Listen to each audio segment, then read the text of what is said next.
एक बार की बात है, तीन छोटे सुअर अपनी माँ के साथ रहते थे। एक दिन उनकी माँ ने उन्हें बताया कि अब समय आ गया है कि वे दुनिया में जाएं और अपने खुद के घर बनाएं। पहला छोटा सुअर बहुत आलसी था और उसने अपने घर को पुआल से बनाने का फैसला किया। दूसरा छोटा सुअर थोड़ा मेहनती था और उसने अपने घर को लकड़ी की टहनियों से बनाया।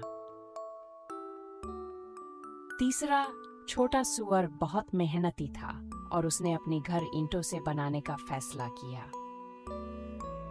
उसे पता था कि इसमें ज्यादा समय लगेगा, लेकिन वह चाहता था कि उसका घर मजबूत और सुरक्षित हो। तीनों छोटे सुअर अपने अपने घर बनाने में लग गए। वे सभी अपने खुद के घर होने को लेकर बहुत उत्साहित थे। एक दिन एक बड़ा बुरा भेड़िया पुआल से बने घर के पास आया।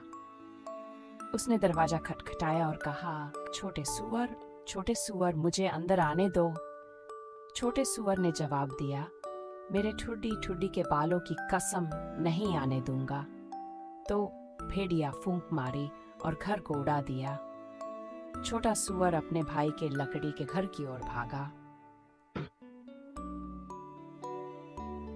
भेड़िया उसे लकड़ी के घर तक पीछा करता रहा। उसने दरवाजा खटखटाया और कहा, छोटे सुअर, मुझे अंदर आने दो। दोनों छोटे सुअरों ने जवाब दिया, हमारी ठुड्डी ठुड्डी की बालों से नहीं।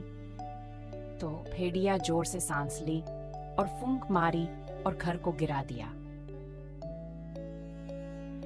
दो छोटे सुअर जितनी तेजी से दौड़ सकते थे, अपने भाई के ईंटों के घर की ओर भागे। भेड़िया उनका पीछा करते हुए ईंटों के घर तक पहुंचा। उसने दरवाजा खटखटाया और कहा, छोटे सुअर, मुझे अंदर आने दो। तीनों छोटे सुअरों ने जवाब दिया, हमारी ठुड्डी ठुड्डी के बालों की कसम, नहीं। तो भेड़िया जोर से फूंक मारता रहा, लेकिन वह ईंटों से बने घर को गिरा नहीं सका। भेड़िया बहुत गुस्से में था और उसने चिमनी से नीचे उतरकर घर के अंदर जाने का फैसला किया। लेकिन तीसरे छोटे सुअर के पास एक चालाक विचार था। उसने चूल्हे में उबलते पानी का बर्तन रख दिया। जब भेड़िया चिमनी से नीचे आया तो वह सीधे उबलते पानी के बर्तन में गिर गया। वह तुरंत बाहर कूदकर भाग गया और फिर कभी तीन छोटे सुअरों को परेशान नहीं किया। तीन छोटे सुअर अपने मजबूत ईंटों के घर में खुशी खुशी रहने लगे। उन्होंने सीखा कि कड़ी मेहनत और दृढ़ता का हमेशा फल मिलता है।